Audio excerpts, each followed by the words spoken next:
And I think it was because I was still in this sort of 9 to 5 vibe. Like, yep, I get a paycheck every month. Okay, spend it. You know, oh, I need another paycheck because it's the next month. You know, got to pay my rent. You know, it's like, no, you need to like basically pool your resources and hold on to them. Can you pool $10,000 and put that in the bank and then quit your job? Or can you, like me, trip and fall through the whole process and be okay and still not, you know, not freak out about it? You're like, can you just do that?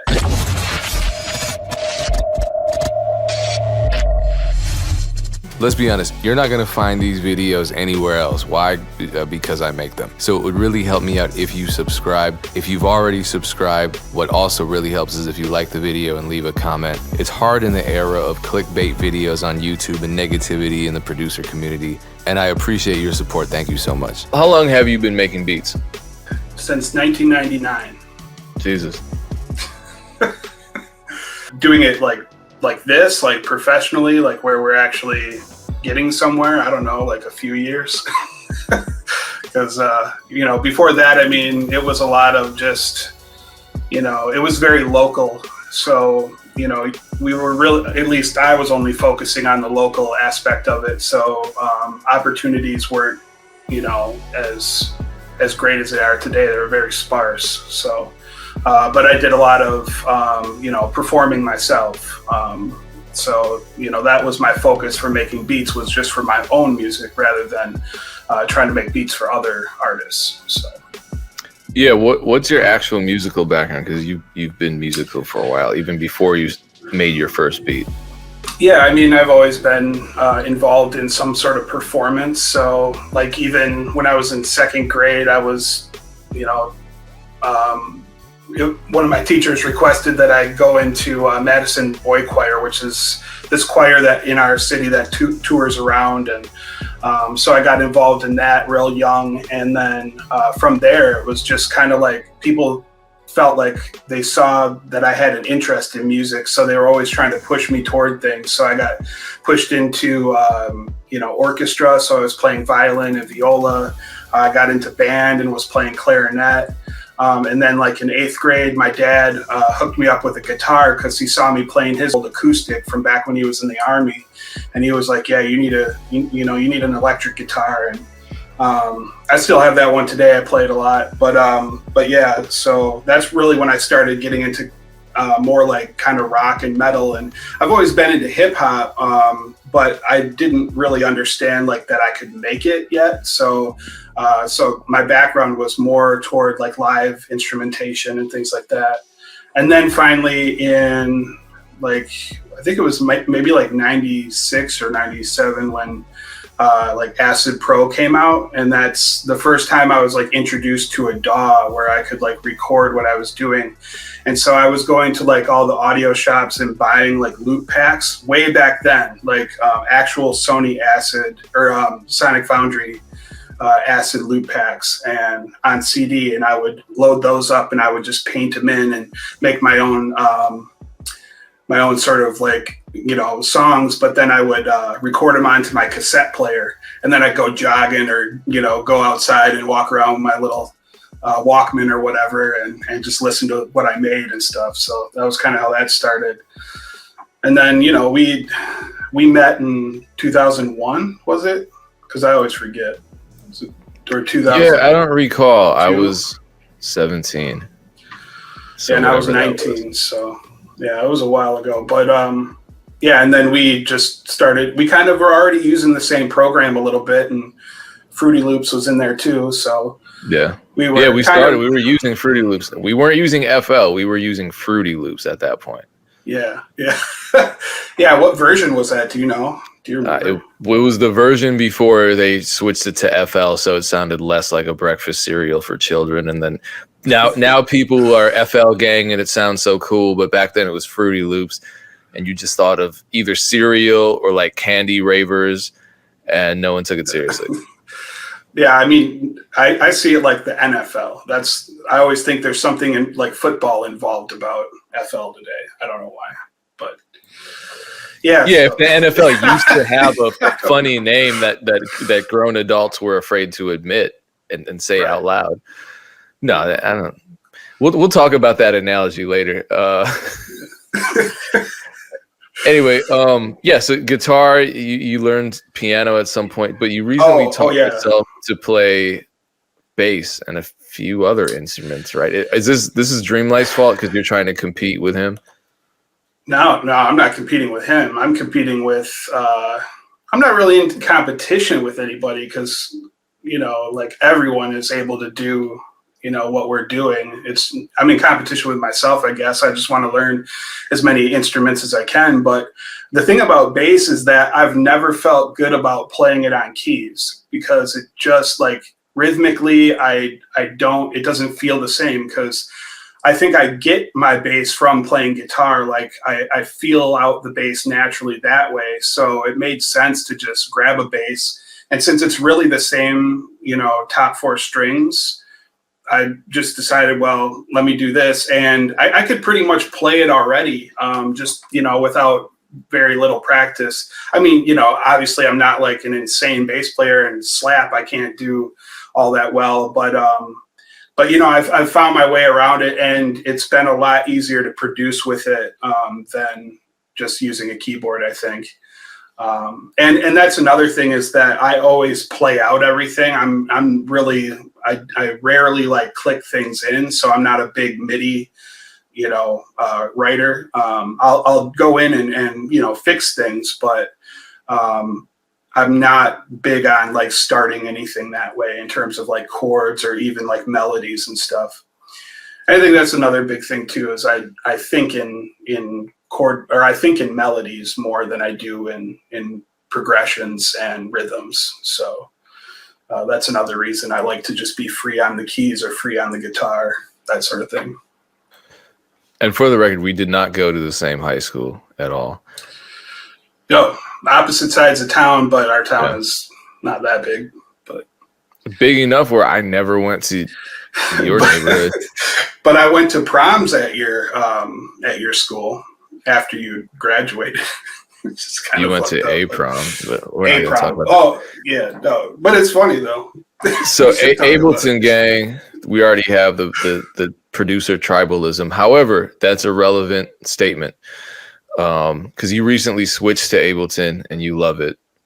Why is Ableton? Because you've been trying to convince me to switch. Oh my God, yeah. Well, I used Ableton, you know, about 10 years ago for live performances. That was with the group Star Persons. So there's this group who they do kind of electronic music, and their producer at the time, Man Mantis, he was kind of getting out of the band, but he had written all the music and he had designed it so that he could play like the synth parts with a APC 40 or with an MPC, I think is what he had. The group knew me and they wanted me to kind of come in and like take his place. So, and I had an APC 40 because I was just getting into Ableton, and so they gave me all the files, and I started like setting them up and like learning how to make templates and stuff like that, so that I could actually create a live performance sort of thing. And then yeah, we did like a bunch of shows, and so and right toward the end of that group, which didn't last very long. I mean, we were doing stuff for like several months, and then it was kind of just a wash or whatever. But I started to produce in it, and I made a few dance tracks that, you know, I thought turned out pretty good. And, you know, obviously with the internet, it made it easy to like find tutorials and figure out like how to use it. And, you know, I've been using Acid forever. So, and they're kind of similar in a sense. And I don't want to, you know, very, very specific sense. And that has to do with the session view. And the way that Acid works is, you know, the way you can draw stuff in, it's very, very quick, easy to just, you know, kind of structure it. And it's, you know, user intuitive. Like it's really easy to get started, I think. And I feel like Ableton was the same way. The session view works almost the same in terms of the way you know, click the mouse and what shortcuts there are. They're just slightly different, and so it didn't take long to figure that out. The other thing I really like about Ableton is just that they have a huge network of people, a lot of certified trainers who make tutorials, so you get really high quality information when you're trying to figure out how to do something. And they have really great native effects, which I tend to not use too much now, but you know, just the fact that they're there, I know that like if I need mono real quick and I can't figure out what mono plugin I was using, I can go into utilities and slap that on real quick, and boom, something's in mono, you know. Also the side chaining, which is something that just recently got into Acid, but I still feel like there are some kinks with it. It doesn't work very well yet. And I mean, Ableton's just got it on lock because they, you know, that's what they specialize in, is kind of like, you know, making stuff for live performance, live dance music. So sidechain had to be, you know, one of the #1 priorities. And it, you know, for them, it was just from day one. So, yeah, it was, man. So is there hope for me? I actually just switched from Android to iPhone, as you know, and that was a rough transition. And here's my fear. Here's my fear. You're trying to one up me with, and be stubborn and not take my advice, and you're going to try and get into Logic and go Apple. And if you do that, no, I'm not going Apple. I'm not doing it. Okay, good. But the beautiful thing about Ableton is it's cross-platform. It's not like FL. Even in FL, I think there's a Mac version now, or I don't know what it is. Maybe people are just running Parallels or Bootcamp or whatever it's called. But Ableton functions in iOS as well as it does in Windows, I believe, right? That I don't know. Does anyone in the chat know? Anyone use it on it? I think people use it on Mac. Anyway, we have a couple questions. Bufo's all excited because he uses Ableton. Do we collaborate together? Yeah, not as often anymore. That's the sad part. But we talk. Who has time between the two of us? Like we're off like doing a ton of projects all the time. So well, we're busy, and I'm gonna talk about all the stuff that you have going on because it's nuts. And every time I ask you how you are, don't fucking talk to me, man. I'm busy. I'm overwhelmed. I wasn't trying to be mean yesterday, by the way. I was just saying. But he did say that. I'm busy as fuck. I'm busy as fuck. That's all I said. He did not deny it. He did not deny that. Do we collaborate? Well, yeah. Our biggest project together, I guess, probably Jeezy. Like you've always been there. You're the only. So I learned so much about production from you, just being a producer from you, because as a guitar player, you know, you would come in. I had to feel my way around producing a session, and since we were already friends, I felt more comfortable just saying, "Hey, try playing it like this." And I know that used to frustrate you because I didn't always have the vocabulary to express and articulate what my ideas were. And so a lot of it, I feel like the Jeezy record that we did was really kind of early on in our collaborative relationship, in the sense that I pretty much just said, hey, play some guitar over this. And you played probably a minute or two of guitar, and then I cut it down to maybe two to four measures. And that's what was in the final song. And that's the #1 platinum album. So I'd say that was pretty big, but you know, you played on a bunch of stuff with me. Yeah. Well, again, like the Kevin Gates that was a big record, I thought. And it's iconic, that sample that's in there. So, you know, I listen to that still to this day just because. Yeah, I like that one, actually. That's the one, you know, I don't know how you feel when you listen to your beats. Do you cringe a little bit sometimes? Yeah, my beats for sure. Yeah. I'm the same way. But the Kevin Gates one, I'm like, wow, no, we did a good job on that one. Yeah. Yeah, definitely. Yeah. So let's move on. This is the elephant in the room. You were a #1, and you never lose this title, but you were a #1 Billboard producer for a few weeks in a row after working on the latest Summer Walker album.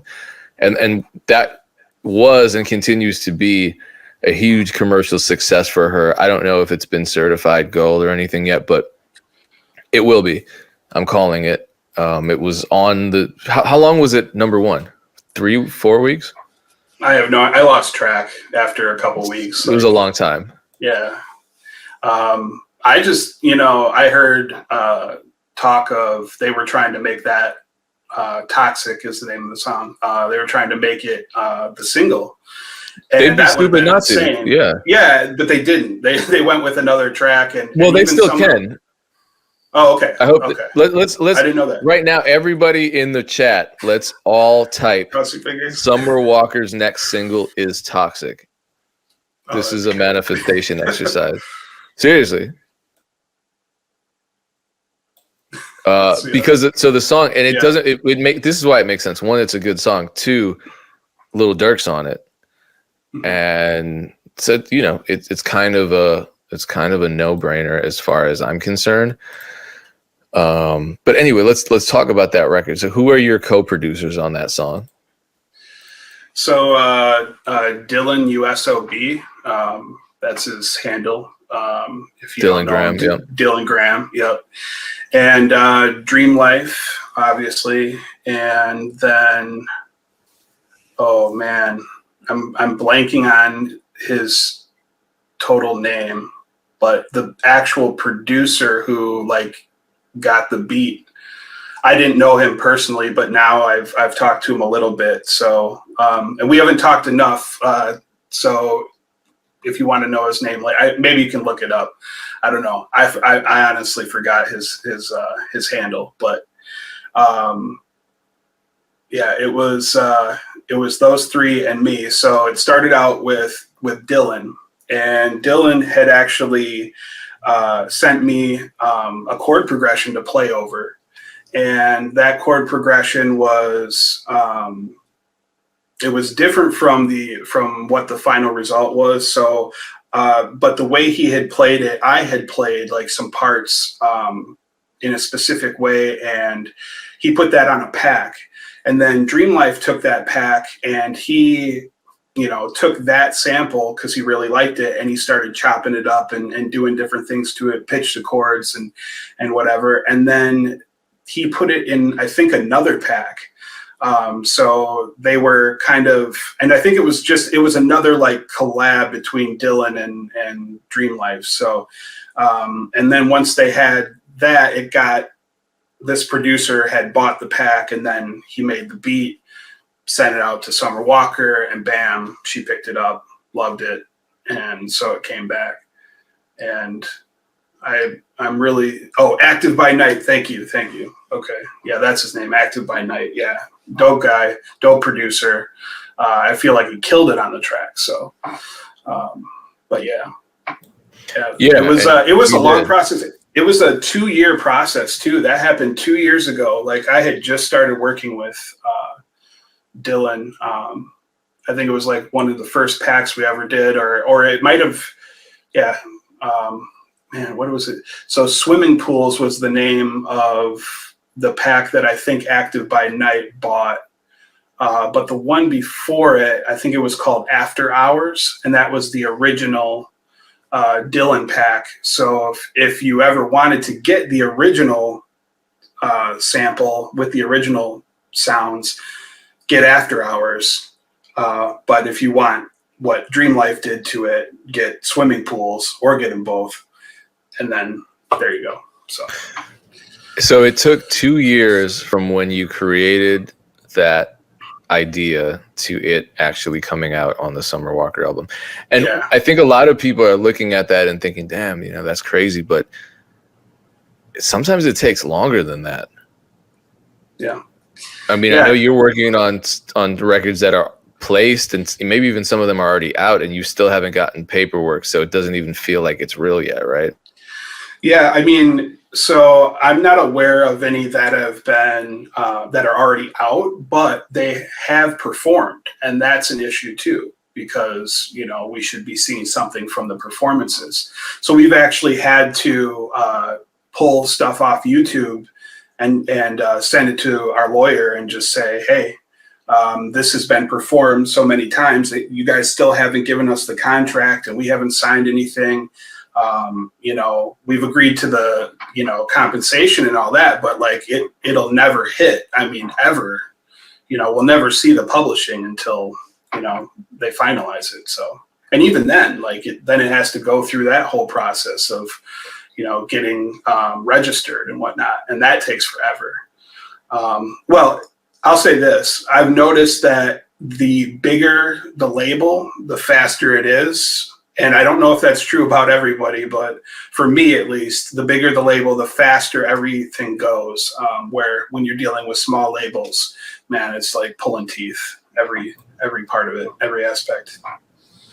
That's interesting. Yeah, I think I've had mixed experiences with that. So I don't know. I mean, some of the biggest labels are the ones that drag their feet the most with me. And then some of the smallest ones, well, I'm not going to say names, but it's just across the board. It's difficult for producers to get paid on time, and it seems like everything's delayed. So it's definitely a waiting game in terms of getting your money as a producer. Yeah.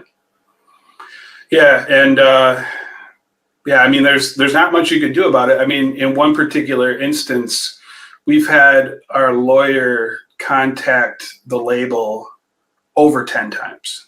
And each time they'll send us like one little fix on a contract that's just been messed up, and they forget to do something else, or they're just trying to I don't know if they're trying to sucker us, but like I'm actually reading my own contracts constantly just to make sure that everything's been done now, because I can't trust them, because even the lawyer, like, you got to be careful, because like a lot of times they become a mediator or a mediary. They're just like passing things back and forth, and they're not looking at it either. And it's like, well, didn't you catch like all this that was wrong? Like, no, this is still wrong, and like in one particular instance, it was like they kept only saying they were going to pay us 50% up front, but then there was no like back end to that. Like, where's the other 50%? Oh, upon delivery. It's like, well, that's been delivered a year ago,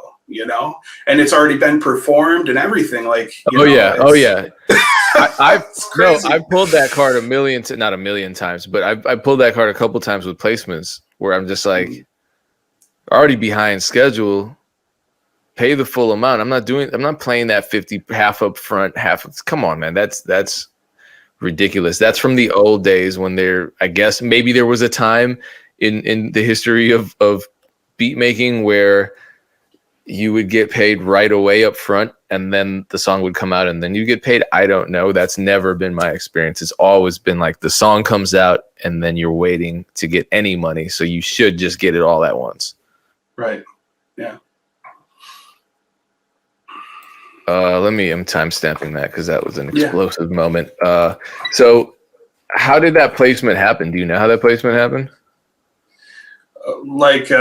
How Summer Walker got a hold of it? Or, honestly, I haven't talked to Active by Night about it, but somehow he either had a connection or, but it was through him. So, that's a lot of times been as a sample maker, it's a trickle down effect. You don't tend to see like the connection. Like there's another guy that I've been working with.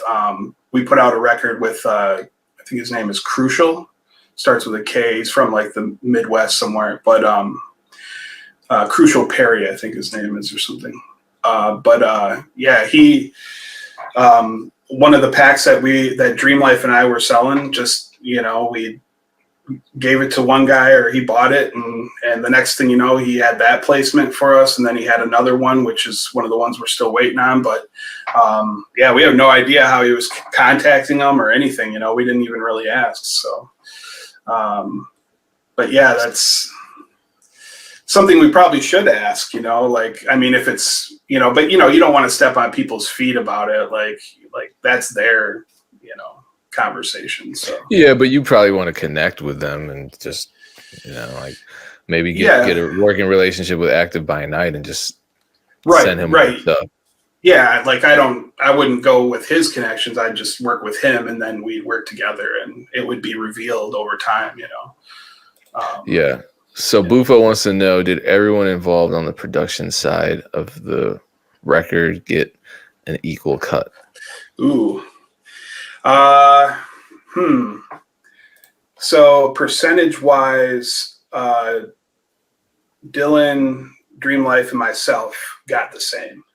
The advances were different because we had agreements between each other about what percentage of the advance we would get. So for me, because I was doing session work, I basically take a deposit, sort of like I charge a certain amount for a track or for a group of tracks, and then I say, okay, well, if anything pops off from this, hook me up with some publishing. And I pretty much like don't take any part of the advance, just because like I feel like that's like, the producer that got the record in the first place, like the fact that I'm even getting part of that opportunity, that's kind of for them. So, but that's really how it happened. So really, in the end, like I'm getting publishing from the Summer Walker, but I'm not getting any advance, and I'm fine with that, because obviously the record is, doing really well. And, it's just more incentive too for, well, these guys to keep working with me too, because I'm not trying to, gouge them for something that might not even be a thing, like down the road. So, yeah. So it was funny too, because I, in a tragic sense of the word funny, I was obviously proud about your success on the Summer Walker album, so I posted about it. And then there were a few little hating ass baby producers that claimed somehow I opened that door for you and got you the placement, and I had nothing to do with it. And I was especially proud of you because I had no idea it was even happening until it happened. But relationships are important in the business. So tell me how relationships within the producer community have led to opportunities for you. Well, you say you didn't have anything to do with this record, but, in a way you did, because we wouldn't be having this conversation in this way right now if it wasn't for, your drive and, and our friendship, and like, this being a thing that we've done, for so long together and collaborated, millions of times. So, yeah, so like, and obviously I try not to think of our relationship as being like, something like that, because, fuck that guy who said that shit, because like, he doesn't understand like our relationship as friends and as brothers, and like, and family, like that, it doesn't matter, like the opportunities regardless, like when you have family, you don't, whoever says that kind of stuff, they have no say. It's just like, they're probably just kind of crummy people. Like if you're worried about two friends sharing opportunities, clearly you either don't have good friends or you have kind of low value friends that don't ever, right, I don't know, share with you. That's kind of the thing, being a friend involves sharing resources, I would think. But anyway, we're already halfway through the interview. I just want to jump to an entirely different topic, and Grandtastic is kind of proffering that topic by asking the question about you quitting your day job. So we can go back to the more creative questions, or we can just do a part two if you're interested. Whatever. If not, I'm just going to harass you every day. So you quit your job without really planning out your finances, which probably wasn't the best idea, but you did some research later on about how much you should actually pay yourself out of your business. Yeah. Let's talk about what that means, because it's not necessarily clear. Okay. Okay. Well, should I just start with like like what I did? I mean, yeah, however you like want to answer the question. Okay, because I have to say, like whether it was a good idea or a bad idea, has a lot to do with like you know, your responsibilities in life. And I don't have kids. I don't have, you know, family that I'm taking care of or that are financially dependent on me. So I could live in a cardboard box and I'd be okay. It's just a matter of whether or not I'm comfortable in a cardboard box. And I've lived in a cardboard box a lot of my life, literally for a little while. And then also just like I've always lived in a pretty cheap, you know, apartment. So financially, I haven't had, you know, to spend too much money on living. You know, I've made it very easy to work with little money, regardless of what happens. And ironically, I am a terrible spender. So, you know, when I do have money, I just go, you know, crazy. And so those things, like, depending on your situation, like, what allowed me to quit my job was just that I reached a threshold where I could actually, I was making about the same as I was making at my 9 to 5. And, you know, for me, like, it's strange because, you know, I mean, I don't know if I believe in destiny or fate or any of that, but I definitely believe that the people around you kind of pick and choose sometimes who you're going to be, like based on like what they see you doing. Like they force you into these positions. So, you know, being a guitarist has led to so many opportunities because it, you know, although a lot of people play guitar, there are not as many producers who play guitar, like people who can produce themselves and make their guitar sound, or any instrument sound, you know, good enough to be used in a sample or whatnot.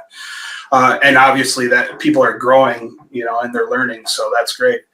But yeah, so when COVID hit, like my mom had just passed away, and you know, COVID hit and there was quarantine, and it was like, and I was at a temp job that was full-time, but it was supposed to become a full-time position, full-time gig.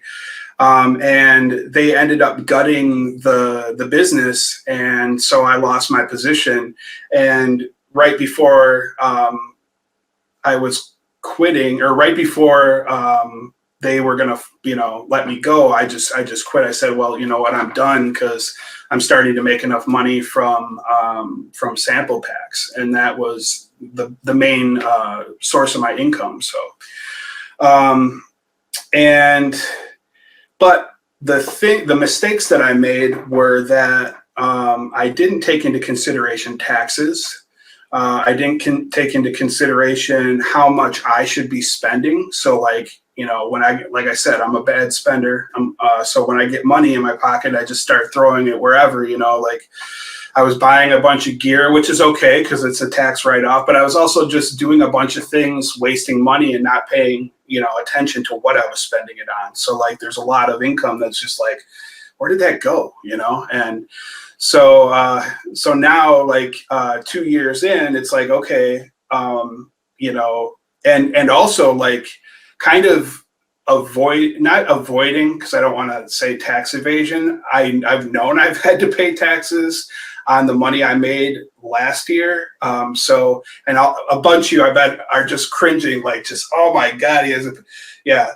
I didn't pay taxes last year, but this year is, you know, where I'm at a point now where financially I'm able to, you know, and I'm more in control and more conscious of what I'm doing, you know, going through the process. And it's, you know, and I kind of shot myself in my foot because, you know, like no matter what, you're going to have to pay more when you know, withhold money. So, but at the same time, I'm living. I'm just, you know, I'm not the you know, the greatest at knowing exactly what to do, but I'm learning every day, and I've been reading a lot and learning more about this process and about how I need to watch not only my money, but also like the way I think about money. Like it's more of like a barter system now, because like money it's more of a trade option. It's more of like, it's not something that's in my pocket as much as it is something that can help me gain access to more followers, more sample pack sales, more beat sales, things like that. Like investing is really the number one thing now that I'm saving my money for, because that was another thing, is that, you know, I was relying on, you know, a lot on just the sample lab, and, you know, the way I was getting paid through them, and they were doing like all the marketing, all the heavy lifting. But now after 2 years, it's like, oh man, like, you know, I need to be also doing all this marketing as well. And I need to be expanding myself. And, you know, I've always known these things in the back of my head too. It's just a matter of, you know, putting them into practice. And, you know, this is something, you know, this year is just a totally different mindset from previous years, where it's like, I'm not, you know, waiting around anymore. And I think it was because I was still in this sort of 9-to-5 vibe. Like, yep, I get a paycheck every month. Okay, spend it. You know, oh, I need another paycheck because it's the next month. You know, got to pay my rent. You know, it's like, no, you need to like basically pool your resources and hold on to them. And, you know, the more you can unattach yourself to like the outside world, I think, and that's what I've done a lot of, is just like, you know, not going out to eat so much, not, you know, doing frivolous things, not spending money on clothes and, you know, things like that. Like, just, you know, and then like if I make purchases, like really making sure that those purchases have to do with my overall business, whether it's like new gear, for example, or advertising. So it's a crazy, it's a crazy process. And it is. Before you went all in with music, you were always, because this is the thing. I would bang my head against the wall with you because you're one of the most talented people I know, and I don't think I'm very talented in the sense that I'm just not a natural musician. I had to really, I had natural talent, but it was very raw. But you know, somehow I ended up getting, you know, the Jeezy record, right? Like we're both on that same record, and to me, that was a sign for me to just kind of go all in. And for you, you were still in and out, 9 to 5. I want to quit, then you'd quit, then you'd go back, you'd quit, you'd go back. Never really fully committed to music until about a year and a half ago. So a lot of people are on the fence. Probably a lot of people in the chat are on the fence when they try to quit the security of a job to pursue music. How does a person break out of that psychology? So I think that, you know, you gotta look at it different. Like, you can have a 9 to 5, but if your mentality isn't set to progress from there, then you're never going to get out of that cycle. So I think you need to, like, you know, because obviously you got to pay your bills, right? And you need a place to plug in all your gear and do all your stuff. And it's going to take a while to get your business going. And so there is that transition period where, you know, you are still relying on this income, but you want to transfer it over to this income. And I guess the first thing you should do is look at, you know, what are you spending your money on? Are you saving it up? Can you pool $10,000 and put that in the bank and then quit your job and then do it? Or can you, like me, trip and fall through the whole process and be okay and still not freak out about it? You're like, can you just do that? It's a mentality thing. And it's also, you know, part of it is security. Like, you know, the transition, I made the transition because I saw stability in the people I was working with. Obviously I've always seen stability with you, but this was, more like an approach where the stability could be, you know, both mine and another producer. So we were both able to kind of work together, and that's Dream Life. Dream Life. I mean, you introduced me to Dream Life, and then it was like at that moment he started the sample lab, and now we're all seeing revenue from that, which is great. You were already going, with your process, but I still needed that thing that kind of brought me along. So sometimes I think of it like, I still kind of have a crutch, but at the same time I don't, because I had to put in the work to even do this. I mean, like, I'm nonstop working in order to make sample packs and also do session work for Dream Life and for other sample makers and producers. I couldn't be doing all that if I had that 9 to 5. That's the reason why it's like I just found basically a new job in a sense, but also it's my career. This is in the realm that I want to be in. This is what I want to do. And now finally I have the ability to comfortably,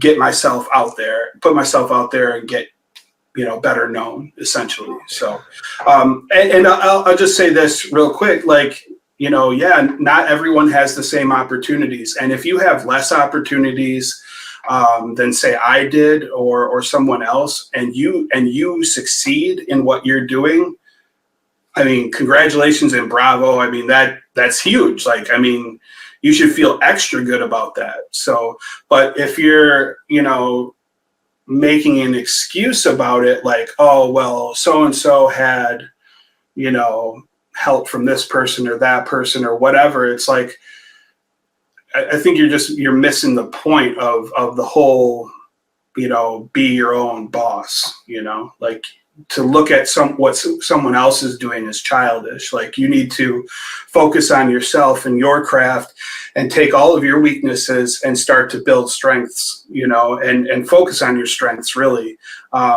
so that you can balance yourself out. And it's a gradual process. I mean, I'm 40 years old. So,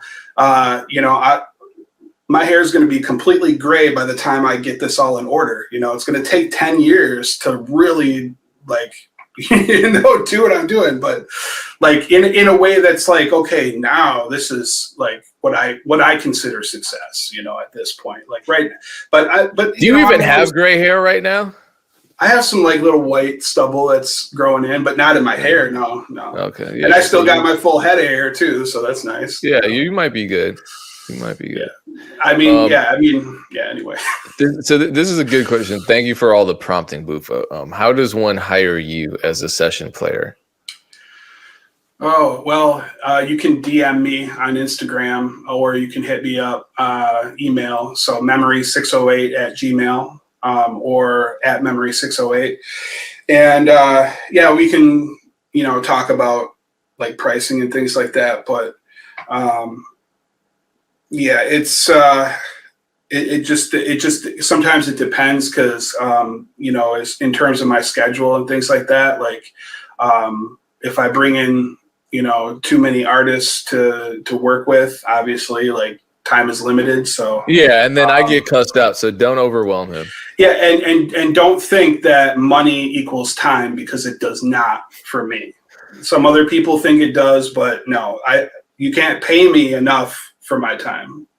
So you're terrible at this. You're terrible. I know.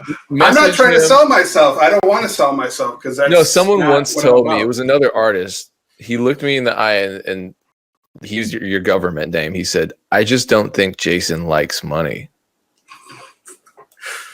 Yeah, I mean, not always. Yeah. There's nothing I can buy with money that's better than like how I am right now. Like, as long as I'm, I got a roof over my head. You could be on a beach right now. Stop it. You could be on the beach right now. But I don't like beaches. We could both be on a beach right now. Look at how pale I am. Like, I burn up, like, you I don't get an umbrella. You get a beach umbrella. Get a beach umbrella. Get somebody attractive to rub your body with sunscreen. Really, you're gonna pick a Wisconsin winner over that? Bro, you and I both know that we like to work. We don't want to sit around, so it doesn't work for us, you know. Like that's No, I not our love the life. beach. No, I like the beach. Don't. I can work on. I have But you don't my want phone. to. I can Okay, yeah. I mean, nowadays, like we got 3-4 hours. We technology. can be on the beach for 3 or 4 hours. But you got to look at a screen through sunglasses and the glare, and like, nah, I hate that. No. 4 hours isn't going to kill us. I'll go swim around, you know, like for a day. Anyway. Okay, because we've done that before, and it didn't kill our careers.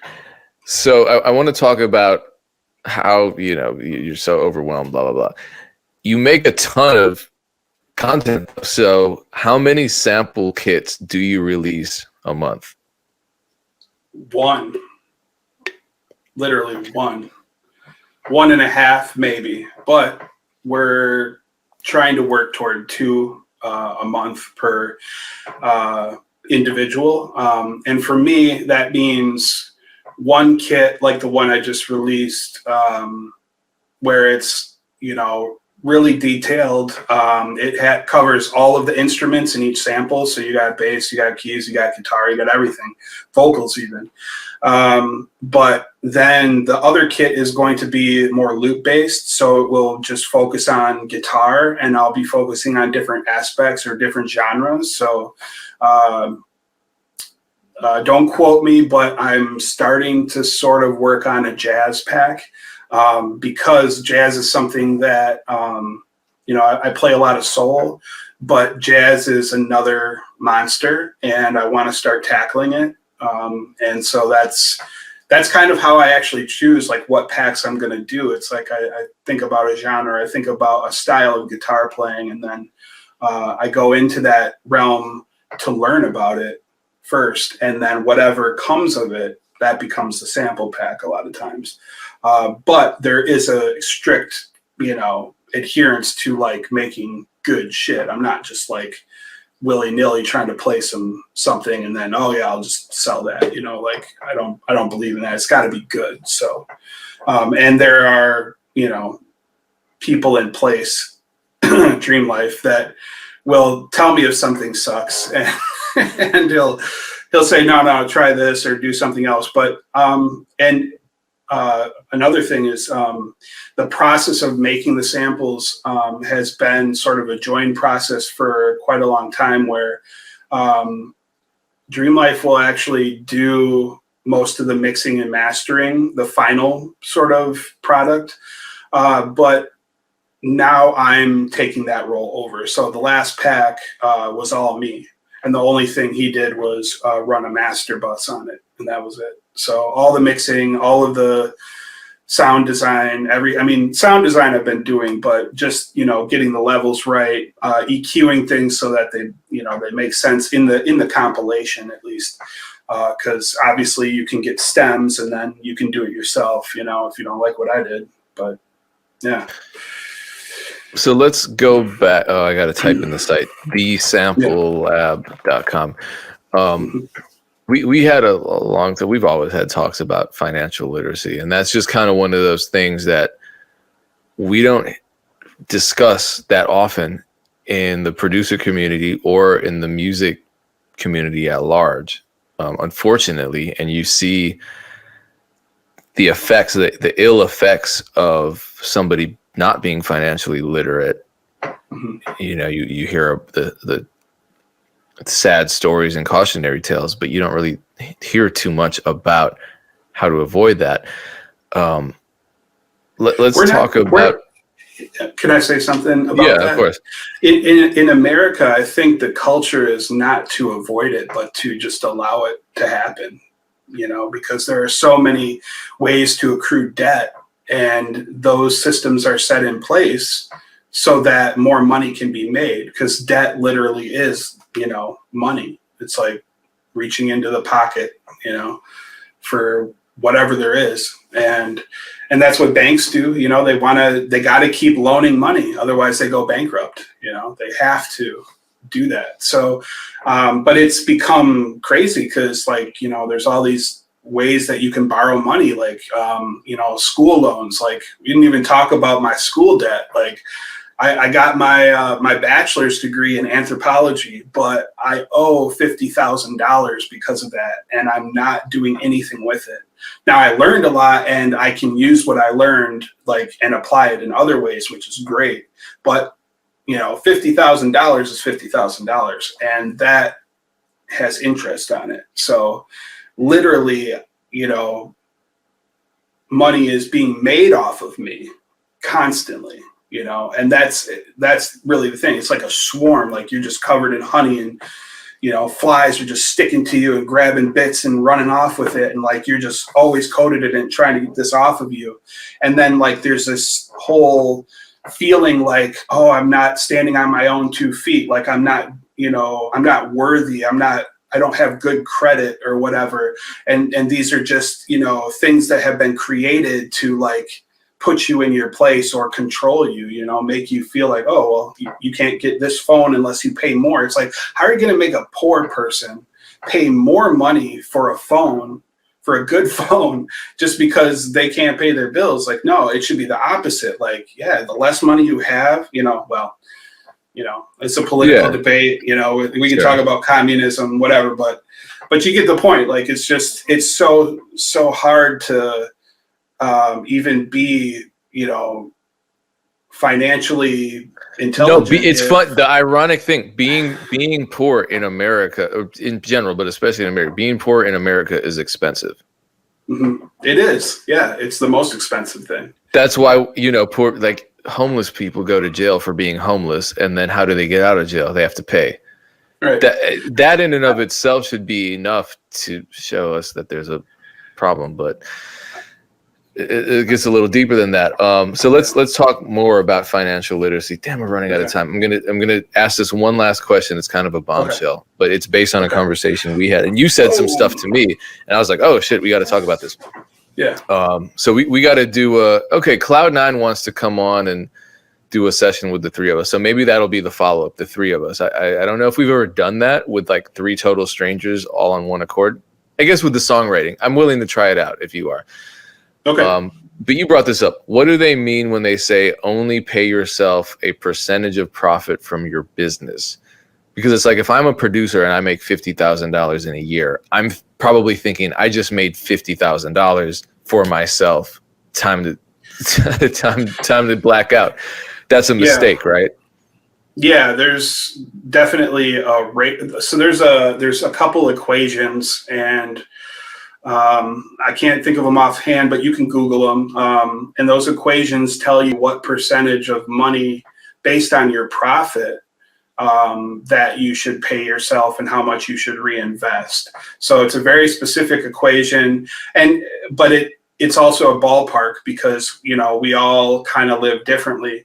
But obviously the one thing you can think about is like how much has to be put away for taxes. So that's the first thing you subtract. The rest of that is, you know, basically considered your profit, but then you're only supposed to take so much of that. And I can't remember the exact amount, but, and then obviously you reinvest whatever you don't take from that, but there's a threshold. So once you can pay yourself a certain amount, then it's okay to quit your job, essentially. Like, you should be able to survive. But yeah, I don't know that, I mean, everyone has a different life. Everyone has a different need for money or for sanity, what they think is going to get them through the day, you know? Like, you know, there's some things I need in order to, like, I need some coffee, like, in order to do a lot of work in a day. So I'm going to spend a lot on coffee, but I'm not spending it going to Starbucks. I'm buying it in bulk and, you know, brewing it in my little espresso maker. But you know what I'm saying? It's like for no, that's not true. Because you came over for Thanksgiving. My sister gave you a ride. You both had a big ass Starbucks. She bought me one. I said, no, don't give me anything. I don't want anything. She bought it for me. She's on board with it. She needs to be in one of these financial literacy sessions too. I'm just saying. A lot of people do. I mean, look at a lot of our friends, like our family members. Some of them, you know, they're consumers. They're not. You know, there are people that work a 9 to 5 and they're they see the world as a place that was put together for them. It's like, okay, I'm off my 9 to 5, entertain me, world, make my life interesting. And so that's what they do, is they fork over money to make life interesting. That's what a lot of people do. So it's a lot different than someone with a business mindset whose interest is in like the other end of that, you know?